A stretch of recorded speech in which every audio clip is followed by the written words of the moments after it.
가수 아이유의 콘서트가 열리면 굉장히 인기인데 지금 난감한 상황을 좀 앞두고 있다고요? 네, 최근 서울시설공단 홈페이지에 민원이 하나 올라왔는데요. 네. 내일과 모레 서울 월드컵 경기장에서 열리는 가수 아이유의 콘서트를 취소해달라는 내용입니다. 이는 지난 5일 열린 2026 북중미 월드컵 예선전 직후 국가대표팀 주장인 손흥민이 경기장 잔디 불량을 지적한 것의 여파인데요.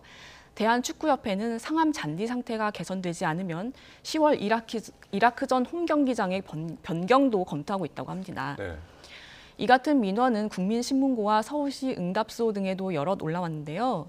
손상된 잔디를 복구해 홈 경기에 지장을 주지 않으려면 문화행사 등 외부 대관은 막아야 한다는 주장입니다. 네, 이 월드컵 경기장은 이때까지 가수들의 공연이 많이 좀 진행이 되지 않았습니까? 네, 아이유 콘서트에 앞서서도 지난 4월에는 아이돌 그룹 세븐틴이 또 5월엔 가수 임영웅이 이곳에서 공연하기도 했습니다. 네. 사실 한국은 대형 콘서트를 개최할 수 있는 장소가 부족한 실정입니다.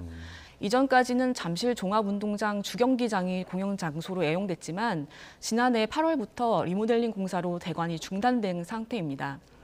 고척 스카이돔은 프로야구가 열리는 시즌은 대관이 어렵고 월드컵 경기장도 겨울 시즌에는 추위 때문에 공연 개최가 사실상 불가합니다.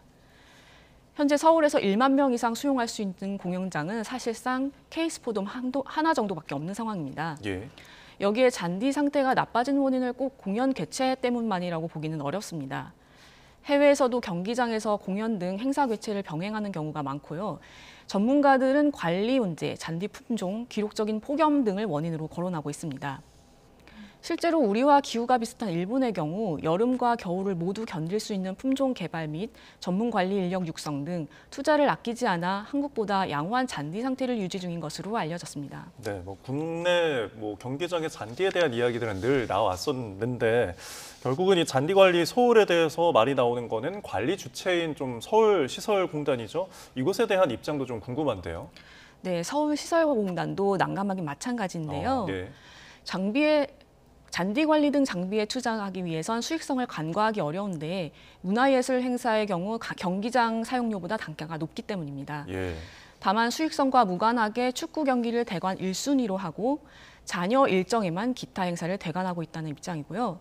내년부터는 공연 등 문화행사 개최 시 그라운드석 판매는 제외하는 조건으로 대관을 진행하겠다고 밝혔습니다. 서울시와 공단은 10월 15일 이라크와의 월드컵 3차 예선전을 대비해 최대한 잔디를 보강하고 축구 경기 관리자들과 함께 상태를 점검하겠다는 방침입니다. 그런데 아이유의 팬들 입장에서는 갑자기 이런 민원들이 나온다는 거에 대해서 좀 불만을 가졌을 수도 있을 것 같은데요. 네, 아이유의 팬들도 단체로 성명서를 발표하면서 반박했는데요. 일부 팬들은 마치 아이유 콘서트 여파로 내년부터 월드컵 경기장 그라운드석 판매가 제외된 것처럼 여론을 호도하고 있는 상황이라면서 시설관리공단을 관리 감독하는 서울시의 행정력을 규탄했습니다. 특히 이번 아이유 콘서트에서 서울시설공단이 이틀간 벌어들이는 수익은 12억 2,600만 원에 달할 것으로 예상되며 올 한 해 콘서트 수수료만으로 무려 36억 원이 넘는 수익을 벌어들일 것으로 예상된다면서 공단은 그에 맞는 책임감을 갖고 잔디를 관리해야 한다고 촉구했습니다. 예, 알겠습니다.